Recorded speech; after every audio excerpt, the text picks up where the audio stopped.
ಇರ್ತಕ್ಕಂಥ ಜನ ಸಿಗೋದು ಕಷ್ಟ. ನಮ್ಮ ಯತೀಶ್ಗೆ ಒಂದು ಧಾರ್ಮಿಕವಾಗಿರ್ತಕ್ಕಂಥ ಆಧ್ಯಾತ್ಮಿಕವಾಗಿರ್ತಕ್ಕಂಥ ಹಿನ್ನೆಲೆ ಕೊಟ್ಟಿರ್ತಕ್ಕಂಥ ನಮ್ಮ ಗುರುಮಾತಾ ತ್ಯಾಗಮಯ್ಯ ಅವರ ಗರಡಿಯಲ್ಲಿ ತಯಾರಾಗಿರ್ತಕ್ಕಂಥ ವೀರ ವಿವೇಕಾನಂದ ಅಂತ ಯತೀಶು ಇಂಥ ಕೆಲಸಕ್ಕೆ ಕೈ ಹಾಕಿ ನಿಸ್ವಾರ್ಥತೆಯಿಂದ ಸೇವೆ ಮಾಡ್ತಕ್ಕಂಥದ್ದು ಕಲ್ತಿದ್ದಾನೆ.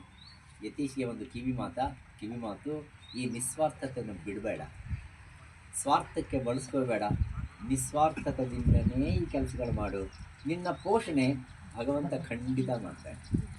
ವಿವೇಕಾನಂದ ಸ್ವಾಮೀಜಿ ಅವರಿಗೆ ಊಟಕ್ಕಿದ್ದಿಲ್ಲ. ರಾಮಕೃಷ್ಣ ಪರಮಹಂಸ ಹತ್ರಕ್ಕೆ ಬಂದು ಇದೇ ಕೇಳ್ತಾನೆ, ನಮಗೆ ಊಟ ಇಲ್ಲ, ಹಸಿವಾಗ್ತಾ ಇದೆ, ಪ್ರಾರ್ಥನೆ ಮಾಡೋದು ಅಂತ.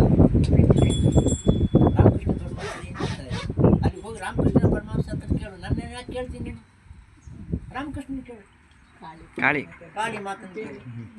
ಆ ಕಾಳಿ ಮಾತ ಹತ್ರಕ್ಕೆ ಹೋಗಿ ಕಾಳಿ ಮಾತ ಹತ್ರ ಕೇಳಿದ್ದೇನು, ಅಲ್ಲಿ ಹೋದ ತಕ್ಷಣವೇ ಹಸಿವು ಕಾಣಿಸಿಲ್ಲ, ಎಂಥದ್ದು ಕಾಣಿಸಿಲ್ಲ, ತಾಯಿ ನನಗೆ ಜ್ಞಾನ ಕೊಡು, ಭಕ್ತಿ ಕೊಡು, ಅನುಗ್ರಹ ನನಗೆ, ನೀನು ನನಗೆ ಯೋಗದಂಥ ಒಂದು ಸಹಸ್ರಾರ ಚಕ್ರದಲ್ಲಿ ಇದ್ದು ನಾನು ಸಂತೋಷ ಪಡ್ತಕ್ಕಂಥ ಆ ಯೋಗದ ಒಂದು ಸಮಾಧಿ ಸ್ಥಿತಿಯನ್ನು ಕೊಡು ನನಗೆ.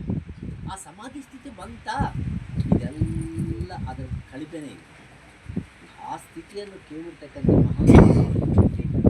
ಅಂದರೆ ಅವನು ಸಾಧನೆ ಆ ದಿಕ್ಕಿನಲ್ಲಿ ಪ್ರಯಾಣ ಮಾಡೋದಕ್ಕೆ ಇವೆಲ್ಲ ಹಂತಗಳು.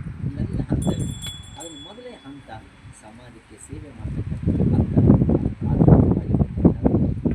ಸೇವೆಯನ್ನು ಮಾಡಿ ಬೆಳೆಸ್ತಕ್ಕಂಥ ಸತ್ಕೀರ್ತಿ ನಿಮ್ಮೆಲ್ಲರಿಗೂ ಒದಗಿ ಬರಲಿ ಅಂತ ನಾನು ಈ ಮಾತುಗಳನ್ನು, ಈ ಅವಕಾಶವನ್ನು ಕೊಟ್ಟಿರ್ತಕ್ಕಂಥ ನಮ್ಮ ಯತೀಶ್